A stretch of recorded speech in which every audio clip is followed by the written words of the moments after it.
લેડો શાક સમારવા સમારવું હોય તો અમારે રવિવારે હકવારો હોય કે ના હોય ના ને ખાવા તો મન ભર જોવો છે. અઠવાડિયામાં એક દાડો કરો તમારે બધી ખવડાવવાનું તમારે બધું કરવાનું. ઓહો અઠવાડિયામાં મજૂરી નહીં કરતા, નોકરી કરતા નહીં તો નવાઈ કરો હો, તો નવાઈ કરો. તમારે ઘેર બેઠો આરામ મળે. અમારે તો આરામ મળે ઈ બધું આરામ હોય. કોઈ 24 કલાક તો તમારે કામ ના હોય ને, અમારે 24 કલાકની પણ ડ્યુટી. તમારે ફોન કરીને ઈચ્છા થઈ જાય 2 કલાક આવું હું આરામ કરવો હોય તો તરત લોબો થઈ જાઓ, ઊંઘી જાઓ. જો ગિલોડીનું સમારજો, ભીંડાની સમારજો. જે સમારવું હોય સમારજો. તો ટૂંકમાં શાક બાક સમારીને ટિફિન માટે બધું રેડી રાખ. અરે હવે હું પાડે કે શાક નહીં સમાર્યું, હું તો ચોખા ડુંગળી ચોખા બનાવી દઉં, ઓમ કરી દઉં, તેમ કરી દઉં. શાક ના સમાર્યું હોય ને તો રોધાનું જ નહીં, ટિફિન જ નહીં બનાવવાની, ટેન્શન જ નહીં. નહીં સમારવું બધું કોમે તમારે કરવાનું. હજુ ફર્સ્ટ ક્લાસ કોક બનાવી દેવું કીધું. ખાઈને દાંતનું મોણા ખાડવાળું ખાય તો એ ખાવ ના બનાવવાનું શું બનાવે?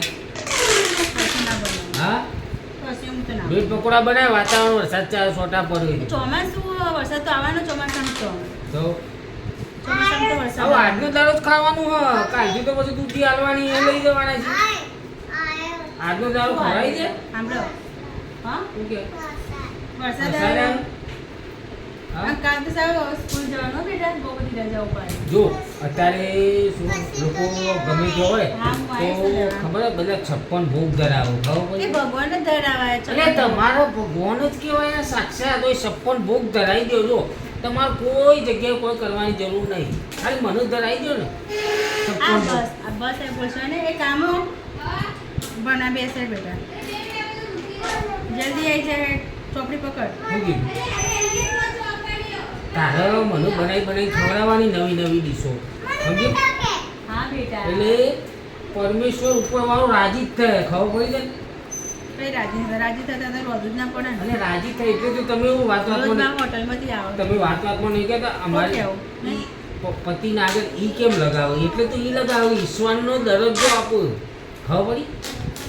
નહીં કે ઈવનમાં પૂછવું પડે, એ કોઈમાં લાવવું પડે, એ કોઈ પર ઈ લગાવો ઈશ્વર. એટલે તું મને હવે હારવાળું બનાવી ખવડાય એટલે ઈશ્વર પરમાત્મા રાજી થાય. ખબર પડી? તો હાલ તો ખવડાવું તો બધા રાજી તો થતા જ નહીં. એટલે પણ કઈ કીધું ને, બનાવ્યું એટલે કે આવું બનાવ્યું, આવું બનાવ્યું, રોજ દરરોજ આ બનાવે છે. ખરું હોય તારે કહું ને એટલે પહેલાં પૂછ્યા વગર બનાવી જ દેવાનું. હા તો હા તમે પૂછા કે રોજ ખીચડી મૂકી જ દેવાની. એટલે હા ખીચડી છો વાત લાવવું હોય તમે છે. કીધું કે તમે પૂછ્યા કે બનાવી જ દેવાની. આવું એક બ્રેડ પકોડા કીધા એટલે તારે બનાવી દેવાના. પૂછવાનું જ નહીં. કારણ કે બ્રેડ હે ને હું મારા સોરે કોઈ ખાતો નહીં. હા તો બટાકા વડા બનાવી દે. બટેકા જે ગેસ થઈ જાય સોરે. હા નહીં સારું તને ગેસ થઈ જાય ને બેટા. બસ તો કોમ કર મેથીનો વડો બનાવી દે બસ. મેથી નહીં, હા મેથી નહીં. તો જે પડ્યું હોય ને મેથીની જગ્યાએ કોક ન ઓર્ડરમાં તો બીજું ના. મેથી હોય ને તો સારું લાગે. અલ્યા પણ એવું ના હોય. આજુબાજુના ખેતર ખુલ્લું હોય ને એ બહુ ઊગી છે એથી લઈ આવે. પછી તમે ડોહાય મેથી વાળી હોય. હા કોઈ કે મેથી કોઈને વાળી હોય. અલ્યા પણ મેં એવો એટલે જ કીધું તો અમે બહાર જઈને મેં કીધું કુંડું લાવો ને થોડું શાકભાજી વાવો. પણ આ બાજુમાં લે જે ઉગી હોય લઈ આવે. એ કામો પેલું આપણે તોડીને લાવ્યા તો ફૂલનું ક્યાં ગયું? પર્સમાં જ રહી ગયું. એટલે શું હોય ખેતરમાંથી કોઈ લે 4 બાર જે ઉગ્યું હોય ને એ નાખી તો વડો. ચાર ન ખાય એટલે ના ખાય જ નહીં મોવો. તો તમારા પેટનું કોઈ ફેર જ નહીં. ટૂંકમાં અંદર લીલોતરી હોવી જોવો બનાવો વડો કે જે બનાવું એ હવે ભાઈ તને ખ્યાલ આવ્યો? ખ્યાલ આવી સમજમાં આવ્યું? હા સમજમાં આવી ગયું ને. બસ બનાવી દે વડો. બરાબર વિજય પટેલ કહેતા હોય સમજમાં ના આવ્યું બનાવ. બરાબર બનાવી દે. હું બીજી કોઈ વાત નહીં કરી. બરાબર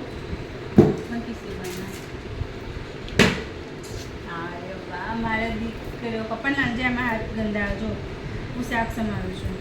તું ખાઈશ ને શાક? ખાઈશ ને શાક? સારું હે ફાઇનલ આપણો વડો. નહીં બટેકાનું બટેકાનું એ પાછી બટાકાના ડુંગળો ઉપર આવી પાછી. પણ મારે સારું જોવાનું આ સોડે જે બાકે પહેલું બનાવ્યું. તમારે તો વધુ ના થાય તો ખાઈને જિંદગી કાઢી. હવે આ લોકોની જિંદગી હવે નીકળો બનાવી ને બટાકો ડુંગળો તું ભરવાની તો ઝીણી મારું. હા હું આપું છું. હું કહ્યું બધું ભરવાની તો ઝીણી. મને તો જે ઇઝી પડતું હોય ને એ ફટલે બનાવી દેવાનું. હું ખુશ જ ના તમને કર તને જે પાવે તારે. શું કરે કયો ભાઈ આ ઘેર ઘેર માટીના ચૂલા છે શું કરવાનું ઘેર ઘેર ચૂલા છે તકલીફો છે ગમે એટલું કહો ગમે એટલું વગાડો ઢોલ વગાડો પણ કોઈ ફેર નહીં પડતો કોઈ ફેર નહીં પડતો હા આટલું બધું કહું છું તે કોની હો ભલે અને કોની કાંઈ જ નથી તો એવું જોઈએ કોઈ બાયડી સાંભળે પોતાના ઘરવાળાનો ના એવું પડતી પણ શું કરાવું કયો ચલાવવું પડશે હવે લાયા છે તો પાડતું પાડવી પડશે ને કને કીધું તું લેવા આવવાનું હા? કને કીધું તું લેવા આવવાનું વાત તો સાચી છે હવે તાર નતા બોલાયા તો જાતે આવી ગયા હતા ઢોલ નગારા વગાડતા વગાડતા હા અમે ગોળાન પીપોળો વગાડતા ભાઈ હરકના તેડા લઈ પહોંચી ગયા હતા આવું ખબર પડી બાપા જેટલા વિશે હોત હોય છે સારું અઠવાડિયામાં 2-3 દાડા સારું બનાવજો એવું કીધું રોજ ના બનાવ કોઈ નહીં હા હા નો બનાવીશું એ તો પાછી મોડી જાય એ તો પાછી નો શાક બનાવીને આપી દે ને તમારે જો તમારા ઘરવાળી સમજાવી હોય ને તો સાચવીને મીઠી મીઠી વાતો કરીને વખોણ કરીને કરાવી લેવાનું કહું કરશે એમ તો પાછી પણ જો તમે એમ કીધું ને ઓમ કર તેમ કર તો આ નહીં કરે બરાબર આમ હું તમને કહું ને હોભરી લેજો ખાલી 2-4 મીઠી મીઠી વાતો કરવાની અને પણ સાચવી રહીને મમરો મૂકીને કહેવાનું કે આ બને હવે ભાઈ કોમ થઈ જશે 110% તમારું હો ગમે તે કોમ કરાવો છો ઘરનું ગમે તે કોમ હશે સારી આ ડીશો તમારે ખાઈ હોય આઈટમો બધું જ કોમ થઈ જાય ખાલી એનો વખોણ કરવાનો ફર્સ્ટ ક્લાસ બરાબર હે કોને કયો કોને સમજાવવા આવું તમે ખોટું ખોટું તને કોઈ નહીં કહેતું કોને સમજાવો તને તમે નહીં કહેતો આ બોડી તને કહેવાય કોઈ કહેવાય ઘરવાળી કોઈ કહેવાય આજના સમય ના જ કહેવાય ને કશું રોટલા ના વગર કહેવાય રહેશો. કશું ના કહેવાય ના કહેતા હો તમે તમને કહું શું કીધું આ કોણમાં વાત કીધી હોબરી લેજો ટ્રાય જરૂર કરજો હો, બની જ જશે આ તમને કહું બરાબર ચલો બાય મળીએ બીજા વિડીયોમાં